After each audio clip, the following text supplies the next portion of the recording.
Kasanganay is slower than Buckley. Buckley's faster. Yeah. He's getting more shots off, for sure.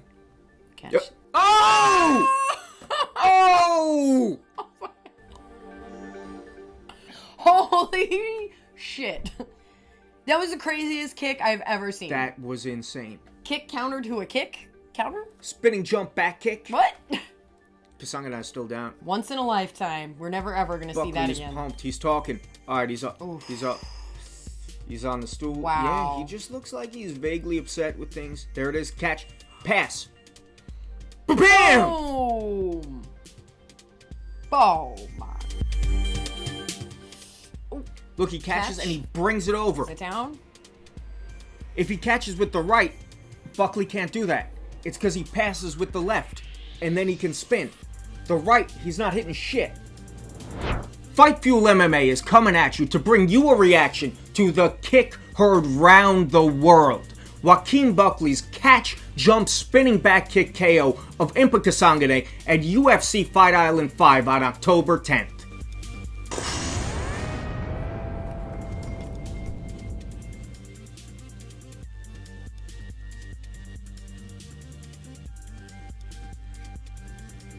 The middleweight matchup between Joaquin Buckley and Impa Kasanganay at UFC Fight Island 5 gave fight fans one of the most spectacular kick KOs the world has ever seen. It's going to go down in history with other KOs, like Anderson Silva's front kick to the face KO of Vitor Belfort, or Edson Barboza's spinning wheel kick KO of Terry Etim. Or Holly Holm's KO head kick to Ronda Rousey. And Valentina Shevchenko's KO kick to Jessica I. You've seen the kick. Everybody's seen the kick. It's all over every social media platform in existence. But a kick like that doesn't just come out of nowhere. And we want to talk about how that kick was set up. Now, I noticed when we rewatched the fight, because of course we rewatched the fight a few times. You have to. We noticed in the first round that Impa Kasanganay caught a kick. A very similar kick to what set up this spectacular spinning kick finish. In the first round, Joaquin Buckley throws a left kick. Impa Kasanganay catches the kick, and he catches it like this, with his left. Normally we see it with the right. Now this was the setup for the finish in round 2. Buckley throws another left kick, but this time a left high kick, and Kasanganay catches and passes it. Now, this gives Buckley the opportunity to post off that catch and jump spinning back kick directly into Impa Kasanganay's face. Yeah, because it was fresh in his mind after catching the kick in the first round in the similar fashion that the setup was there. In the post-fight interview, Buckley even said that after Kasanganay caught the kick in the first round, he was thinking about it for the second. Yeah, I mean, who wouldn't blame him? Something that you train like so crazy like that, like fuck it, why not? Yeah, he said he trained it in the gym, but he'd never even thought about hitting it live, except until UFC Fight Island 5. Now here's the thing, if Kasanganay had caught that kick with the right, like you commonly see, and held it to his ribs, fighters do that so they could blast it straight down the center. Yeah. Buckley can't throw that kick, because then, first off, he can't even jump anyway, but if he did, that spin kick would come to the outside of Kasanganay's shoulder. Yeah. It was because he caught it with the left that Buckley was able to turn and come through the guard. Unbelievable how he just hit it like a sniper, right on the button to an immediate walk-off KO. Yeah, Buckley posted off the caught kick, threw the spinning jump back kick, and starched him. Oh, did you just say starched? I did. Well, funny you should mention that, because we have a video coming out later this week. Top starches in UFC history. We're going to talk about what a starch finish is, because it's different than a KO finish, or sitting him down, or putting him out. It's its own thing. Yes, it is. And you will see that later this week, so definitely check back. Post-fight, Buckley immediately started getting exposure on all sorts of social media platforms. Dana White even went up to him during his interview with Karen Bryant and was talking to him, saying people were telling him he should give Joaquin Buckley all the bonuses, $200,000. I don't think that actually happened, but I don't think it would have been weird if it did. I know. I was like kind of hoping they would, but there was so many other KOs on that card, so I mean, spread the wealth, I guess. I suppose, Impa Kasanganay also sent a really heartfelt message to Joaquin Buckley after the fight. Super positive. Yeah, if you check on his Instagram, he is so gracious in defeat.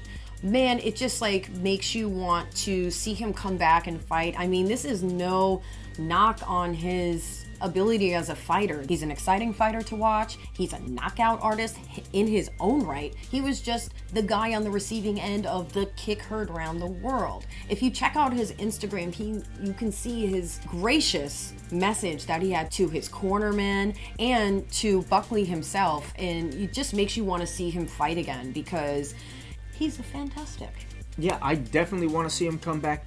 Also, the outcome of this fight, I think, raises the stock of one Kevin Trailblazer Holland. Because in his matchup with Buckley, he was able to corral Buckley to handle the overwhelming physical power and KO threat, and really, I thought, smoothly worked him. So I think the outcome of this fight actually raises Kevin Holland's stock. Hey, there you go. It's a win for everybody. Yeah, it was a devastating knockout for Kasanganay, but I think in this defeat for him, he gained a mass following. Like, I'm on his hype train now. I am on Buckley's hype train, and I'm on Holland's hype train. Look at that. 3 stars in the making. Yeah, that is a positive way to look at this. You know, on one hand, you could say, oh, now Kasanganay's going to be relegated to that highlight reel corner of the internet where Terry Etim lives, and Nate Quarry lives, and Vitor Belfort lives. But I think he's going to come back from this just fine. I don't think he's going to let it destroy him, and I think he's going to get better because of this fight. Yeah, I would like to compare this to one Anthony Showtime Pettis versus Benson Henderson. That Showtime kick, which Pettis propelled his career from, another once-in-a-lifetime kick on a very tough opponent in Benson Henderson. Like, come on. Now let's look at what he did. He was able to take that one kick and make a fantastic career for himself. Yeah, I mean, he was champ in the UFC, always put on exciting fights, and that kick might have helped propel his career further than it would have gone if he hadn't landed it. Yeah, and look at Benson Henderson. Even though he was on the receiving end of that kick, he still made a great career for himself too. I mean, come on. So it's time for Joaquin Buckley to snatch the momentum he has. Get back in there while his name is fresh in everybody's minds. It's time for Kasanganay to go back to the gym, just keep getting better. And I think it's time for the UFC to give Buckley some money. More than that $50K. They're going to make millions of dollars just off this highlight alone. Getting new fans in, getting people hyped. Yo, give him that $200K. Yeah, I mean, reach in your pockets, Uncle Dana. Do it. You got money? You have some money. You got money? $200K. The $200K kick. Make it real life. These are two very active fighters. They fought at the end of August so I can see them fighting probably again at the end of the year, beginning of next year. I don't know. Let's see them. Make it happen. Yeah. All right, guys, it's that time in the video where we have to shout out our best comment from our last video. We are going to put that up right here. Eventually, we're going to get this box thing right. We're going to get it perfect. But no, I got it right. You got it? Okay, good. In the meantime, check back on us soon for that top starches in the UFC video. And if you've got any ideas for starches for us to cover, put them in the comments from this video below. Yeah, thank you guys so much for watching. Thank you for commenting, subscribing, giving us a thumbs up. We will see you in our next video. Peace.